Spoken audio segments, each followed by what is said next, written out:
Hello, everyone. Welcome back to Horse Center.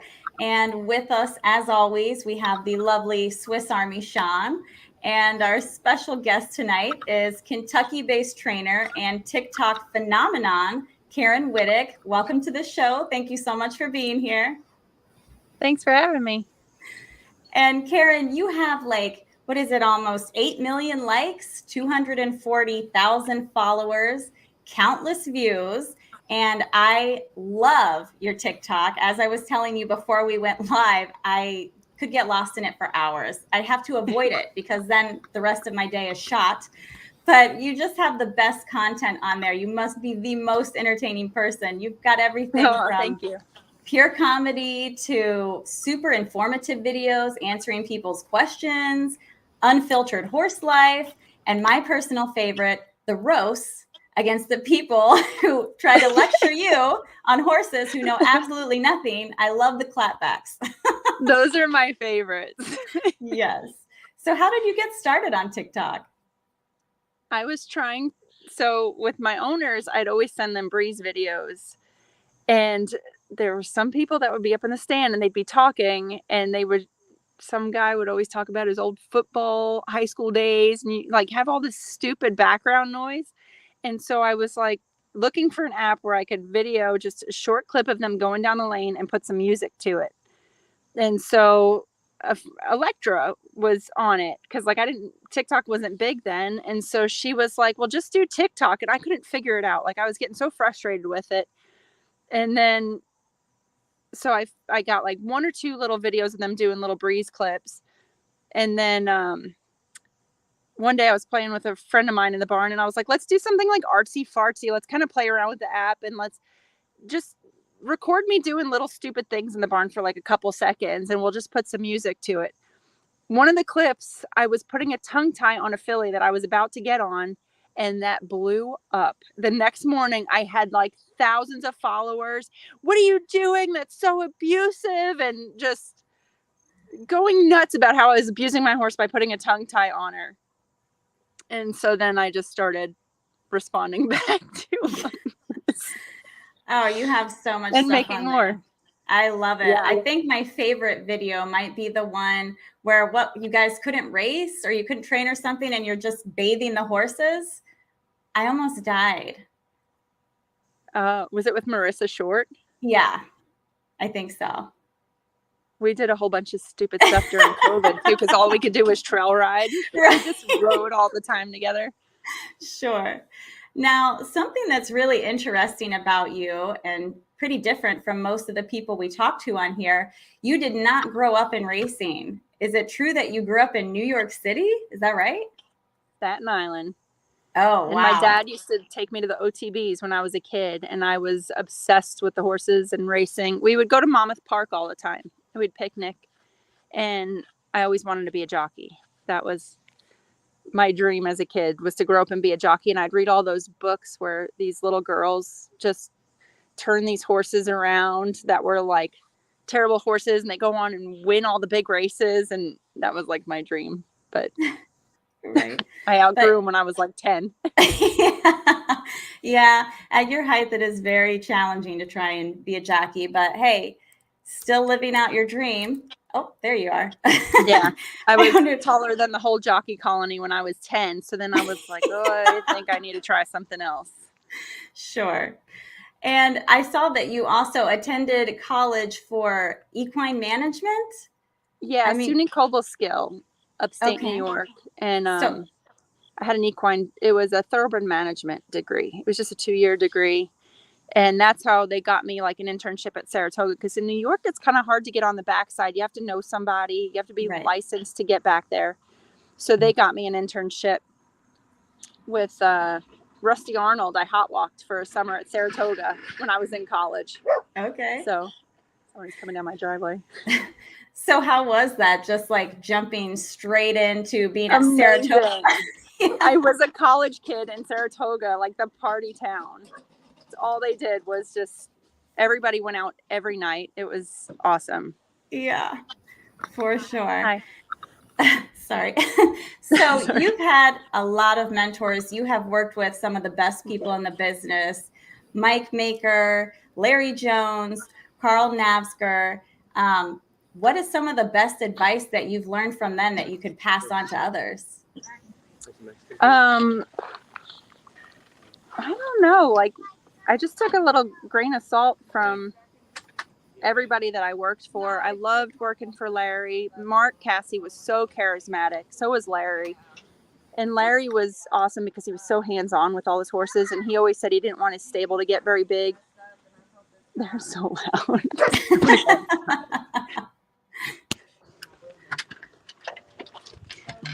This lady's bumper just fell off when she was trying. Yeah, so I mean, Larry was super hands-on. Todd Pletcher was like my first galloping job at the track. I was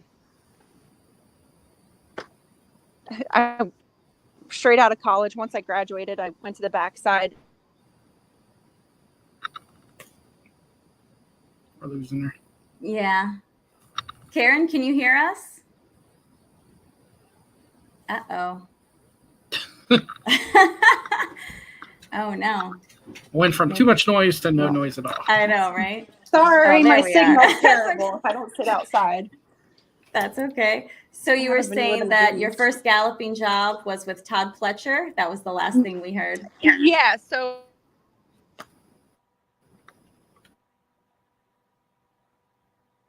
oh no. And so I asked him, I said, who do you think I want to learn to gallop? Who should I go learn to gallop for? And he said, well, go to Todd Pletcher. I didn't know who Todd Pletcher was. I didn't pay attention to the names. So he was the leading trainer in New York at the time. And he had like 90 babies at Saratoga. And Seth Benzel was the assistant. And Mike McCarthy was like the foreman / assistant at the time.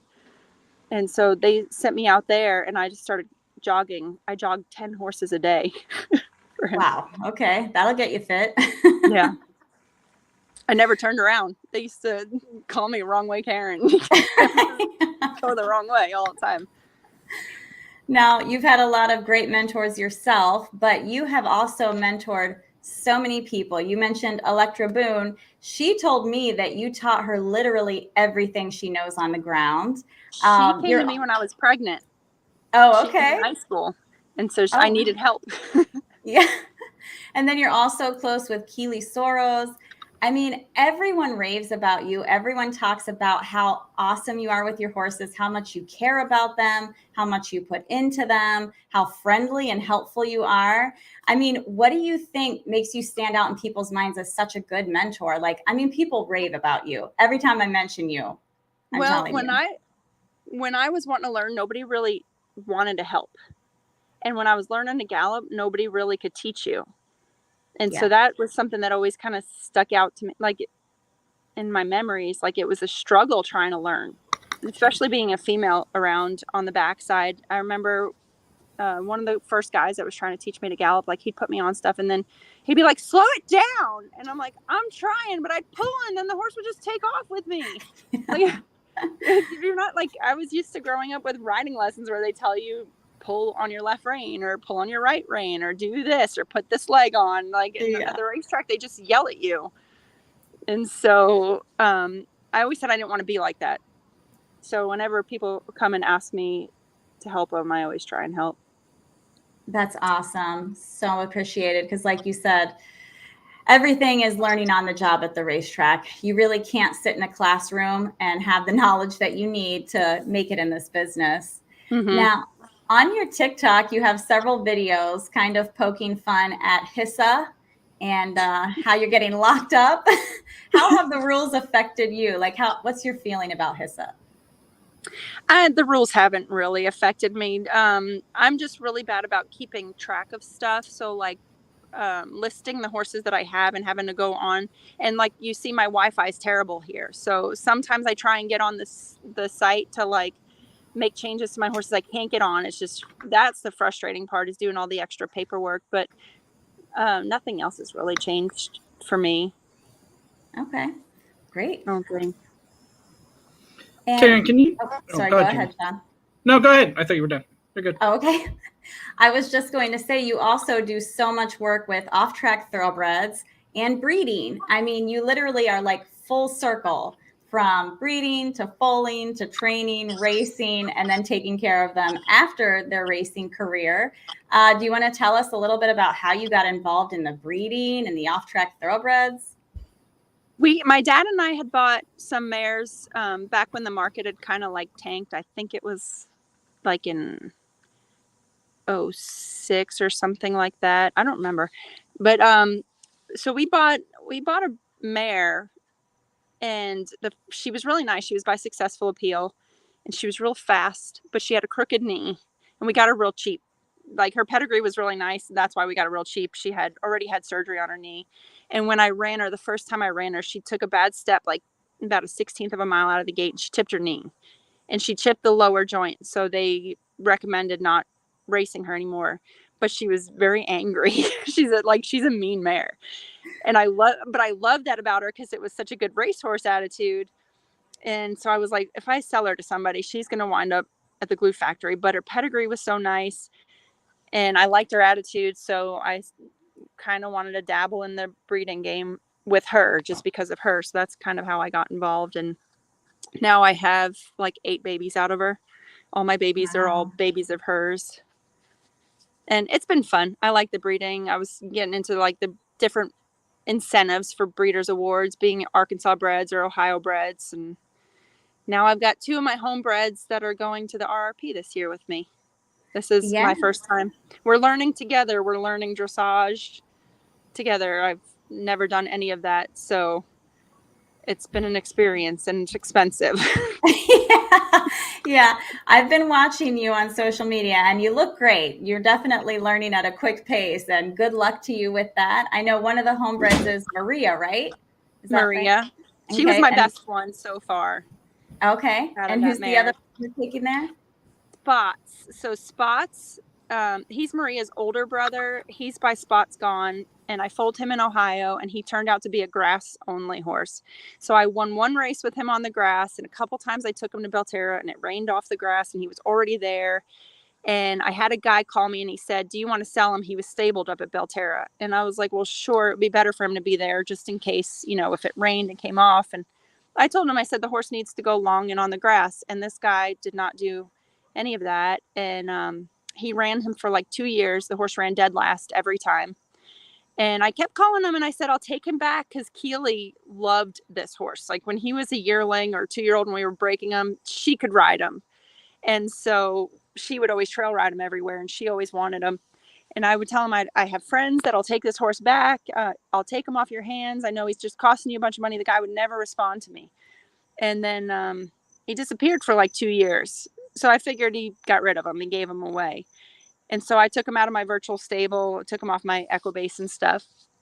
And one day last October, Katie and we had gone to Huber's, and we were talking about him, and Katie goes, "Whatever happened to him?" And I was like, "I don't even want to know. He's probably in a glue factory somewhere."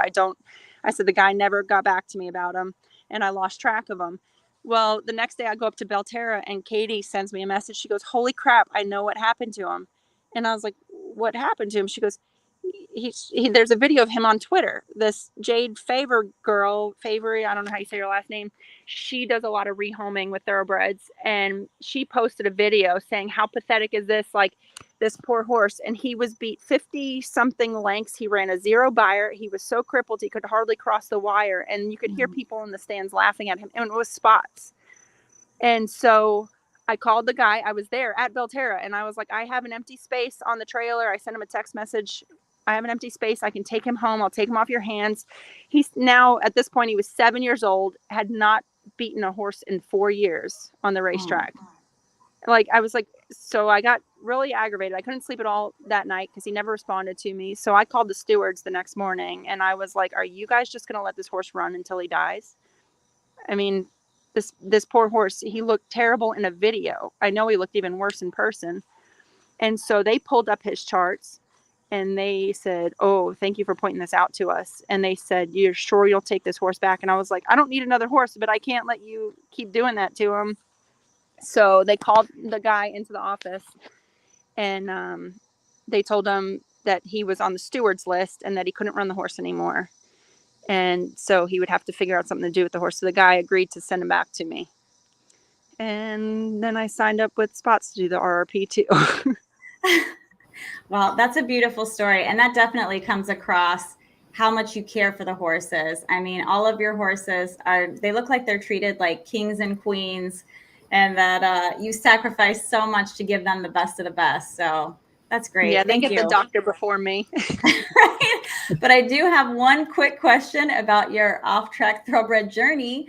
Is it true that you accidentally showed in a kids class? Yes. I don't know how, but somehow the computer changed my age. And I didn't know because I don't horse show. So I was just like, wow, that's kind of weird that they group the adults with the kids. So I kept getting Jocelyn Hernandez, who is Brian Hernandez's daughter. Yeah. And she's like 8, or 7 or 8 or something like that. And then I got Olivia Blasi, Greg Blasi's daughter. Okay. And these girls are beasts. They are maniacs. I know. They have these badass little ponies, and they fly over these jumps, and they're amazing in dressage. And here I am with my OTTBs like this, flying around the arena 100 miles an hour. Yeah. And so Jocelyn was talking crap to me last time. She kept telling me she was going to beat me. Well, she did, right? So yeah, for some reason the computer had me as a 12-year-old. Oh, okay. Because I went in the entry box and I said something. I said, look, I have a bone to pick with whoever's putting me in with the kids. And the woman was like, what? And then I said, I don't want to compete against the kids. I want to be with my friends. Kendall and Danielle Rozier were in the other group. Sure. And I said, I can't. This is the second time I've been stuck with the kids. And they were like, you're not supposed to be.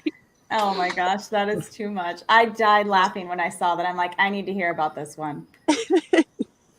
All a computer mishap. I don't know how the computer thought I was 12.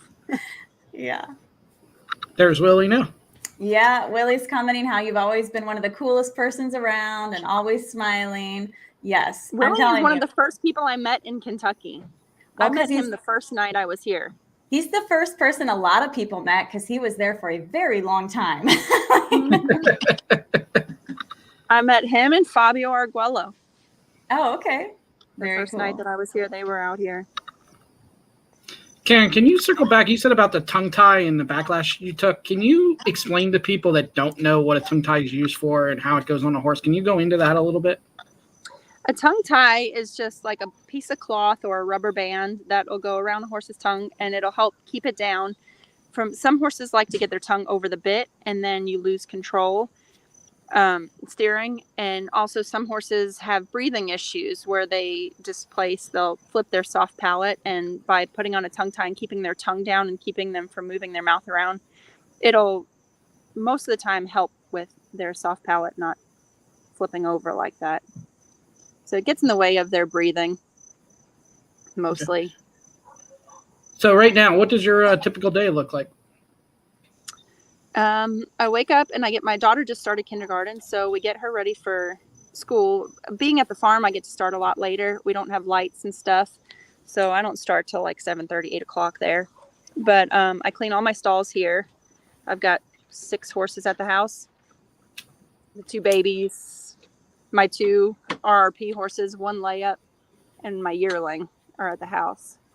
And then I head over to High Point, and my grooms show up, and we all start doing that. And then when I get done with my race horses, then I ride my RRP horses. And then I've also just had 2 to resell off the track. How many people do you have? How many people do you have working under you? 3. I have 2 grooms and 1 rider, Kendall Sturrett, who's also a jockey as well. So she rides some of my horses. And that's it. And how many racehorses do you have right now? 11 in training, and then 2 that I just sold this week, rehoming, and then all the others at the house. Don't ask how many I own, because that makes me have bad dreams. And your next entry up is Saturday at Kentucky Downs. Can you talk a little bit about that? I finally got in at Kentucky Downs. I've tried for years to get in there. I'm just happy to get in. It's like a win just getting in. Bodie full? Can you Bodie talk about Phil. him a little bit? Yep. She's a nut. She there. She is a nut job. She's really fast, but she is a difficult filly to deal with. And that's the reason why I got her. The owners of her, we've done partnerships before. And so whatever horses they don't sell at the sale, because they're a big breeding operation, and they'll usually put most of them through the sale, and whichever ones they don't sell, they'll keep and put in training with different trainers. They use Brian Michael a lot, who's a really good horseman. And so they were having some difficulty with her at the farm with her steering, and she's just very sassy. And so they sent her to me, and I hated riding her, but I was like, I think she's going to be worth it. And so far, she looks like she might be worth it. She got hurt last year after her first race. And so she's had some time off. And we brought her back, and she ran a really good race at Indiana a few weeks ago. And so I'm excited for Saturday. I think she's going to run really well. I hope. I mean, if we beat a couple and run around the track and don't embarrass ourselves at Kentucky Downs, that's huge. A win. Yeah. And I feel like we have a little bit of an advantage at High Point because Kentucky Downs, the way that the track is set up, it's very unorthodox and it's crazy, and you got an uphill run. And I train her on the uphill every day. She likes the uphill. We have a 5/8 of a mile uphill gallop at High Point. Awesome. How hard is it to have a small barn like you and compete with the higher, the bigger barns? Oh, it's so difficult. Even just getting babies ready. Like, I can't prepare my babies like they can, because they can do mock races. Like, I struggle sometimes to find company for my baby to break with another horse. So then when they run first time out, I've got like 11 others running with me, and they've never maybe had one or two on each side of them, maybe, if I get lucky. So the bigger barns, they have a lot more advantage. And they've got a lot more pull with racing secretaries and getting stalls at the tracks, and pretty much whatever they want, they get. So it's difficult. Can you talk a little bit about last year with Unite the Masses and the whole controversy there? And do you think you were kind of targeted because you were a smaller barn with that?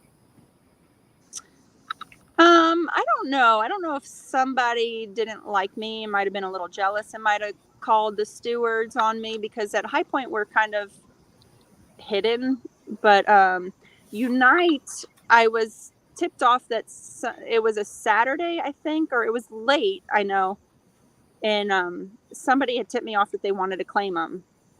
And they were going to claim them and take them to Puerto Rico was the thing. So if he would have just been somebody that wanted to claim him, we would have let him go and tried to claim him back eventually. But the horse had a lot of issues. When we claimed him, he was in pretty rough shape. He had a lot of arthritis and issues going on with his feet. And we only wanted to run him a few more times. And he really liked the poly track, and he really liked grass. And so we got tipped off that he was going to get claimed to go to Puerto Rico, which they don't have grass there. The dirt just hurts them, and a lot of horses wind up dying. They get shipped over there on shipping containers, and it's just when they finish their racing career there, a lot of them wind up getting euthanized. They don't have good homes to go to. They'll starve because it's an island. They don't have any means of really caring for a thoroughbred afterwards. So that freaked us out. We had already gotten our Lasix. We had already been vet checked, so we couldn't scratch them. And all the banks were closed. So we couldn't even wire money to one of my owners to have them claim them, So I had a friend of mine try and drop a claim.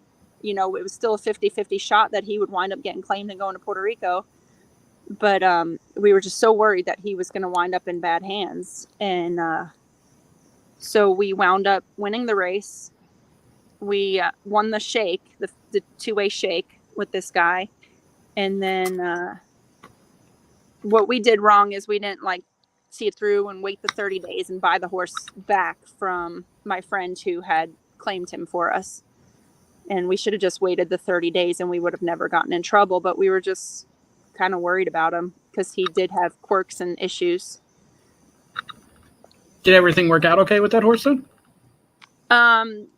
Yeah, we had to pay a lot of money in fines. They fined us pretty hefty.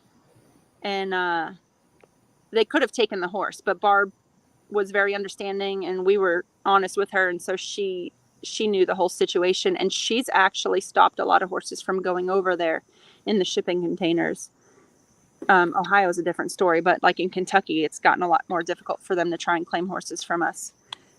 And so he wound up, his feet, he has pedal osteitis, which is a degenerative joint issue in his feet.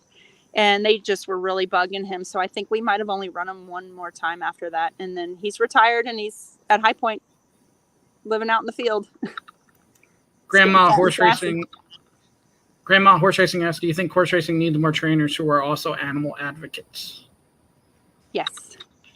But I feel like a lot of the trainers most of the trainers that I know do care.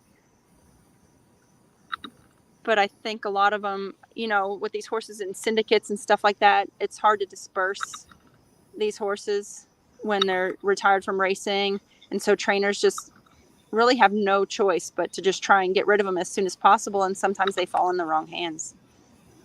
Some fans will say, and even I as a bettor, sometimes you watch a horse, collapse on the track or something. It's like, how do you go back to that? How do you deal with something like that as a trainer? Or is it kind of like driving a car? If you're not, you still have to do it. Would they collapse? Well, like if you lose a horse, for some knock tragic on wood, event. I've not had that happen. That's awesome. I don't know. I might have to take a while off after that. I had to put my heart horse down, and it wasn't anything that happened on the track. He was retired, and that took me a long time to be able to walk out in my barn. It was a few months. I just took all the horses off my property, and I didn't want to have to go deal with horses. And it's still like, that was in 2018, and I still cry over that. So, I mean, it hurts. Even when I've worked in barns, I was on a horse one time for Jinx Fires, and it was a 2-year-old that was one of my favorite horses. And he had some time off, and he came in, and he'd only been in for like a week. And I got on him every day, so I knew how he felt. And we started off to gallop, and I had just come around the first quarter mile. And his shoulder broke. It was so loud. It was like, pow. And he kind of felt like he had a flat tire in a car. And I jumped off him right away, and I grabbed him, and I was standing there holding him, and he was standing on all 4 legs. And Greg Blasey and Steve Hobby were there, and they both ran over to me, and they were like, "What was that?" And I was like, "I don't know." And so we started taking the tack off of him. And when we went to go walk him, we saw that it was his shoulder. And I was hysterical. And I mean, it affects everybody. I mean, if it doesn't affect you, then I don't think you have a heart, but it affects everybody on the racetrack. And seeing their empty stall, it's rough. You feel responsible for them, even if it's not your horse. Grandma Horse Racing asks, how does the heat affect the way you train your horses? Yeah, it does. I try not to train them too late. I try to go earlier, and I don't do as much with them. But, now these electrolyte rules are coming into effect with HISA. They don't want us giving electrolytes. So just got to make sure you keep them hydrated. Yeah. So you mentioned that you're at High Point. What do you like about High Point versus being at the racetrack? I think High Point is more of like a horse paradise. Like, they get turnout. I have 3 paddocks that I rent. One's a 15-acre field. They get to go out and play and be horses. And we're not rushed like you are on the racetrack to hurry up and get done by 10 o'clock. We can be there all the way till 2 o'clock riding. So, and there's 3 different tracks too. They've got an indoor, they've got the main track, and then they've got the uphill. And a lot of horses that are nervous on a track, I take them to the uphill, and it's like a little trail ride. They love it.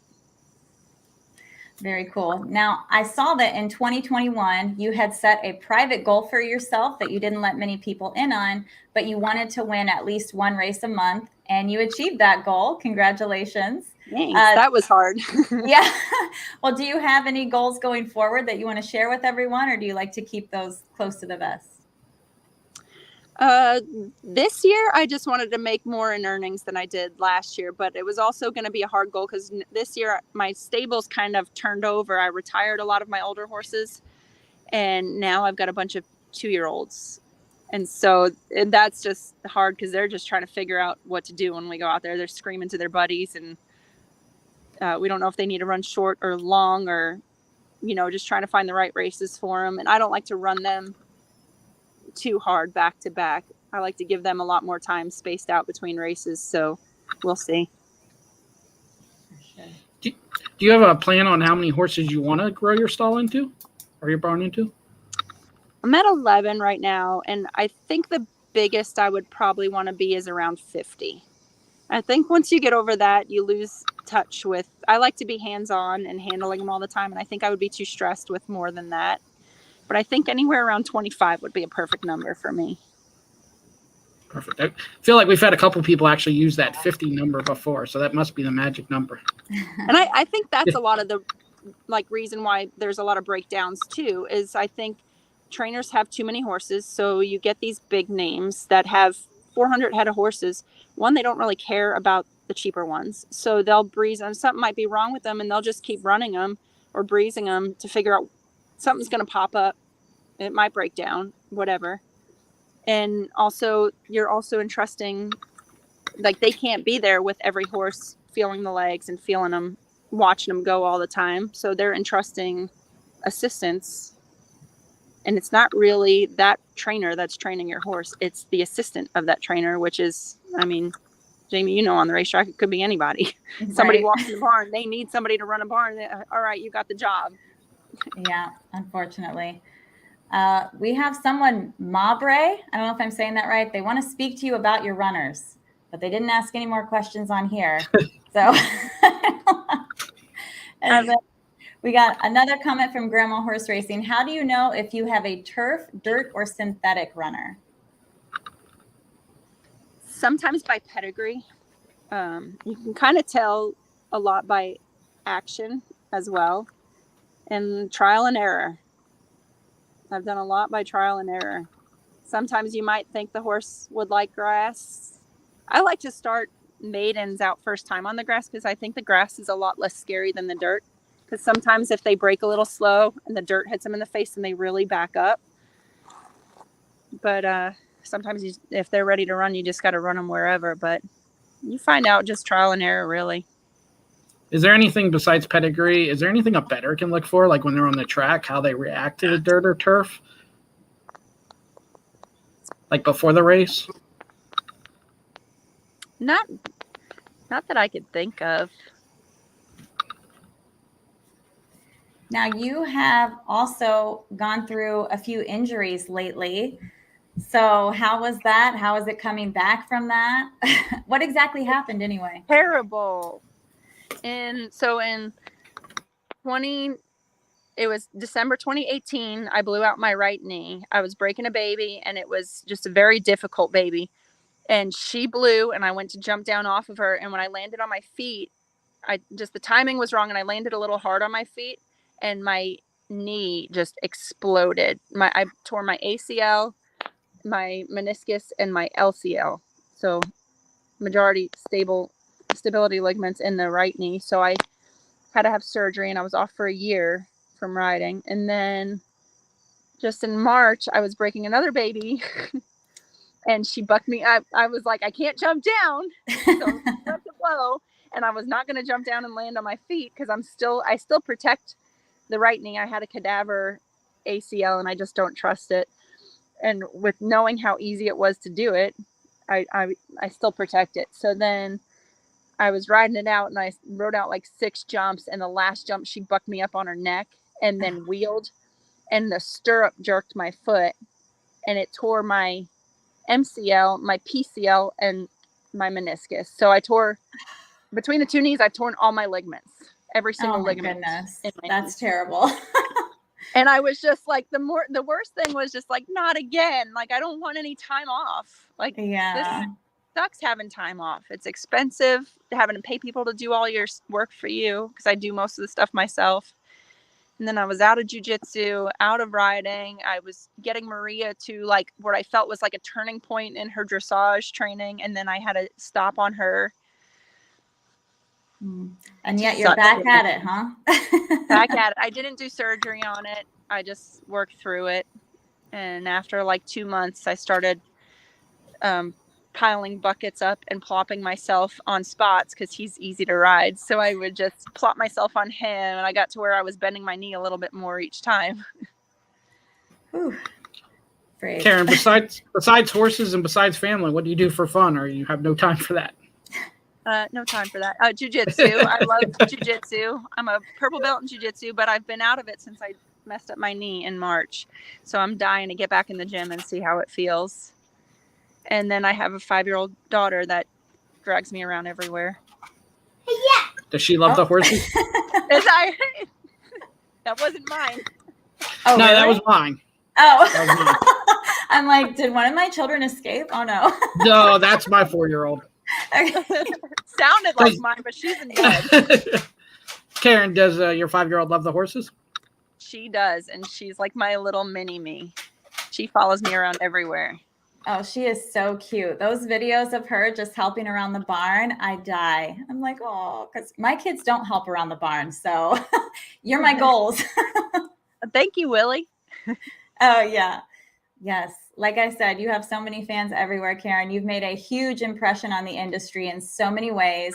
And I love how you shine a spotlight on all the positive things with your TikTok as well, reaching a bunch of people who clearly know nothing about horses or horse racing. Yeah.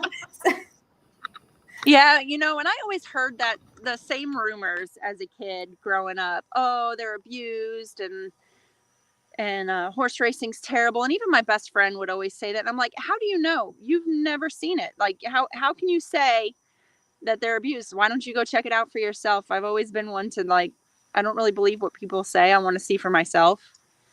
Yeah. And so just the ignorant comments get me. I'm like, okay, prove it. You're like horse racing's best ambassador. I nominate you for that title. Thank you. I'll take it. Well, if you're not training, is that what you want to do?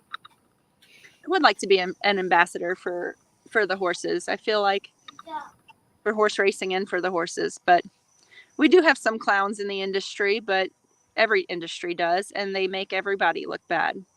And then what also upsets me is a lot of the publications, the horse racing publications that are supposed to be like on our side, typical news, they just want to pick out the bad stuff. So that's all people read is bad stuff. They don't write good stories. Yeah, that's a bone that Shawn loves to pick, which is true. Yeah. You see the negative stuff all the time. Yeah, and unfortunately, yes, exactly. Unfortunately, I can do a great story. We can write an article. I can get with you, write an article, and the bad one's going to get more press than our great article. Yep. That's just like even with the whole Unite the Masses thing, like what they do, the Pollock report and the blood horse, I was like, really? Why would they write? This is such a stupid thing. Trainers do it all the time for protective claims for horses that they don't want to lose, because you're forced to run them in claiming races if you want to be competitive with a majority of the horses in the racing industry. And we do fall in love with them and we want to keep them in our barn, but if they're in the right spot, somebody's going to claim them. And so the Pollock report, they go and they check out all the rulings to just write up stories on the rulings. And mine happened to be one of the only ones that week. Or maybe one of the best ones that week. I mean, if anything, I feel like they should highlight it as what you should do for your horse. If you care about your horse, you pull out all the stops to get it done. I mean, I don't know. When I read that story, that's what I took from it. I did not take anything negative. I'm like, oh my gosh, this is just a group of people who really love their horse and want the best. Yeah, we wanted to keep our horse. We didn't want it going anywhere. For sure. And Grandma Horse Racing says, I miss Bill Knack. Not sure who Bill Knack is. I don't know who that is. Okay. We were hoping you do, Karyn. No idea. I was like, I'm going to say this name and hope that someone jumps in because I don't know who that is. No. Awesome. You got anything else, Shawn? So how long do you think you'll be training? And besides an ambassador, do you think you'll be doing anything else? As long as I can afford it. Like, as long as I could keep horses in my stable, if I was a millionaire, I would still do it. So how did HISA change that? I know there's a lot more fees and stuff like that. I haven't seen any fees yet. I know we're supposed, like, I know if we got any infractions and stuff, like this fees are pretty steep, and if your jockeys whip your horses too many times, there's a lot of fees for the jockeys. And but I haven't seen any, knock on wood, yet. Awesome. And we just found out Bill Mack is a writer, so now we know. Oh, okay. Sorry, Bill, we did not know. Live updates here. Hope he's not watching. Sorry. Yeah. Awesome. Well, thank you so much for being here. This interview went very long, but that's awesome. We thought that it would because we know how entertaining and informative you are. We appreciate you so much coming on here. We definitely want you on again. Thank you so much for everything you do in the industry. And like I said, for all the ambassadorship you do, just explaining us to people who don't know about horse racing. You're the best. We love you, Karyn. Thank you. Thanks. Thank you. You have a good night, guys. Bye-bye. You too. All right. I got you again every time. It's not even that you got me anymore. You do it all the time. I know. It's just obvious. If it ever doesn't happen, that's going to be news. But, oh, she's amazing. I mean, like I said, when I think of Karyn, that's the number one thing I think of is her kindness to her horses, her love for her horses, and her kindness to other people. She has so many fans on and off the track who she's helped in so many ways. And, I mean, she's just everything that's right in this industry. Yeah, definitely. I didn't know much about her, did a little research today and got to talk to her today. Absolutely. Everything you described and much more. And yes, absolutely. More people should be like her. I mean, we highlight a lot of the great people in the sport, but if we could clone some people exactly like her, it'd be perfect. I know, right? Yeah. It doesn't get better than Karyn for sure. Look, we've got all of these, so many comments pouring in about how awesome she is. Grandma Horse Racing said about notifications. We got Facebook, Twitter, also YouTube. If you hit that bell every time we go live. Plus, we usually have, at Horse Centers every Monday to Wednesday at 8 p.m. Eastern, we'll be on. So, and then we got the pick shows with Terry and Rich at 12 p.m. Eastern, Monday to Thursday. We have the International Friday at 1 p.m. Eastern. So we pretty much do the same schedule, Thursday night, 9:30. So hit that bell and you'll get notified every time we go live. Yes, and all those shows are great. I am not on those shows, but I watch them and I love them. So that's what got you here. Yeah, that's true. So as far as racing news goes, something that I consider extremely positive, definitely a step in the right direction. Let me get it pulled up here. Is HISA establishing a horsemen's advisory group. So it appears that they've been watching the show, Shawn, and they heard all of our guests talk about how, they want more horsemen's input. So they are doing that. And that's great. I mean, I think a lot of the horsemen that we've seen on here agree that they like the idea of HISA and they like, they like some things about it, but they just want more input. Some of the rules just don't make any sense. You can tell that they were written by people who don't know anything about racing. So hopefully this can help change all that and help bring people together. I think this could win over the majority of horsemen so people won't be, filing lawsuits and kicking and screaming, but just try to work within it to make it the best that it can be. So yeah, more people would have been on board if this would have been presented in the beginning. So it's better late than never. So good that they're doing it. Like you said, the principle's right. The principle is trainers like Karyn Wittek can compete with the bigger trainers. Yeah. In the end, though, it's actually kind of working the other way where the smaller trainers are just getting punished and don't have the money to pay. So at least we heard from Karyn so far that's not the case with her. So that's good. So, like I said from the beginning, I didn't think it'd be the end of horse racing because they're just not going to come in and destroy it. Right. They're gonna have to listen, and things will start, moving more towards the middle. And maybe a couple of years from now, we won't even have to worry about. I mean, HISA will probably still be around, but it's not going to be a big deal. It's just going to be normal, and everybody's going to adapt to the rules. Sure.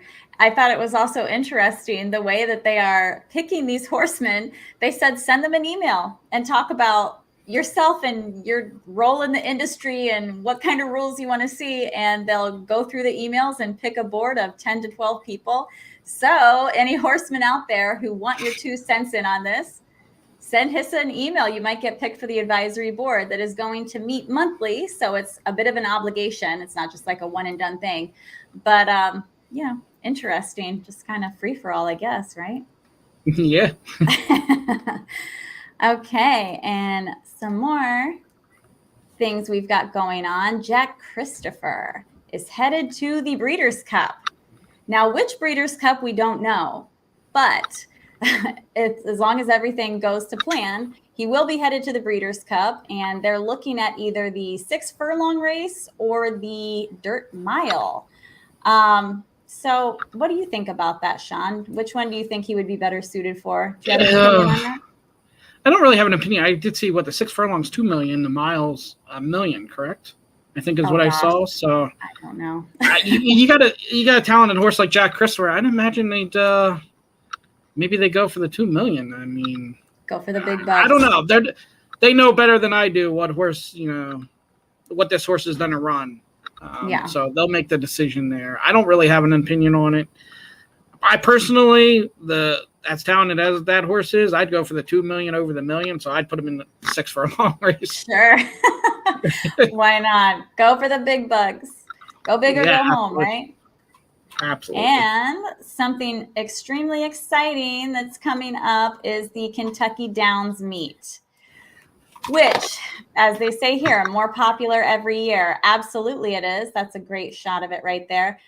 They just give away so much money. It's unbelievable. Like, these maiden races are like $170,000. I mean, that's bigger than most of the stake races or allowance races are, I'm sorry. The maiden race is 150, allowance race is 160 and 170. It's just wild. And you're going to have 17 stake races, included 8 graded stakes. You're going to see jockeys and trainers and horses from the best of the best. So it should be a very fun meet. We will definitely be watching that one. Very exciting, very short, but Kentucky Downs. Yeah, all the turf racing too. I'm not as crazy. A lot of bettors really love the turf racing. I'm not as crazy about the turf racing. I mean, it does make exciting racing, but I prefer the dirt for whatever reason. But this meet is exciting and it's short. So all the short meets. I mean, look at Saratoga, 8 weeks, how fast it went. Yeah. They're always the great ones because it's such a short time, and you get the big name jockeys in there, the big money. So and there's so much fun. It starts September the 1st. I remember when when Presque Isle Downs first opened, that first meet was it was like 6 weeks, I think. But I was one of the few pony people that went there. I think we had 6 or 7 pony people total. But it was so much fun. I mean, we partied every night. Like, we were just going, everyone after the races, we all go out and eat together. We all hang out. We're like, oh my gosh, we're making so much money. This is awesome. So those short meets are super, super fun. But anyway, What do we got going on for the rest of the week, Shawn? So tomorrow we got apprentice jockey Hugo Torres and his agent Jordan Gatlin. So that's the first jockey and agent together on the show live. And then Thursday we'll be talking Del Mar, but I'm not sure. Pacific Classic Day, I'm still working on a guest, so hopefully have an update on that tomorrow.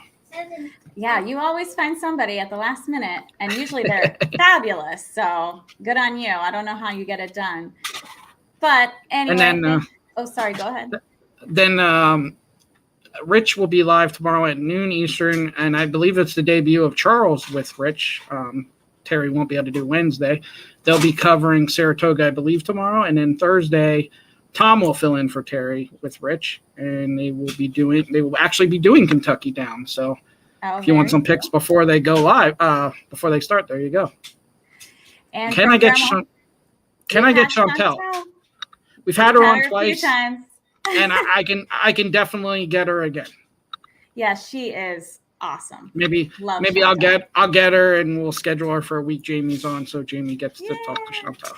She is another one of those horse racing ambassadors. Like, we could just hand pick a few people to send out there into the world. Horse racing would become the most popular sport. Yeah, and Chantel's another one. You ask if I can get her. Chantel's another one. If I ever have a question or if I ever need anything, I text her. She answers right away. Same as Mike Smith. There's a lot of guys that do that. A lot of guys and girls that do that, which is great. And people like Chantel Sutherland and Mike Smith and people like that. They don't really need to come on here, but they do because they love the sport and they're willing to help out. So they're great people off the track as well. For sure. Absolutely. All right. Well, that pretty much wraps it up for today. So don't forget to follow us on social media. We're pretty much, we're in a lot of places. Instagram, Facebook, YouTube, Twitter. Who knows, maybe one day TikTok, maybe we can get Karyn on as an advisor for that. But we'll just have Willie run it when he's not racing. There we go. Right? Yeah, there we go. Perfect. And Electra too. We've had on a lot of TikTok people on here, but yeah, I'm sure we could get some lessons and make that happen pretty quick because everybody we've had on here has had a lot of success with their TikToks. So. Yeah, I know. It's wild. Like Karyn said, she just blew up overnight. Same thing with Electra. It just takes that one video on there and all of a sudden you're famous. So either for the right or wrong reasons. Yeah, true. But anyway, whatever social media you see us on, one place we always hope to see you is in the winner circle. All right. Good night, Shawn.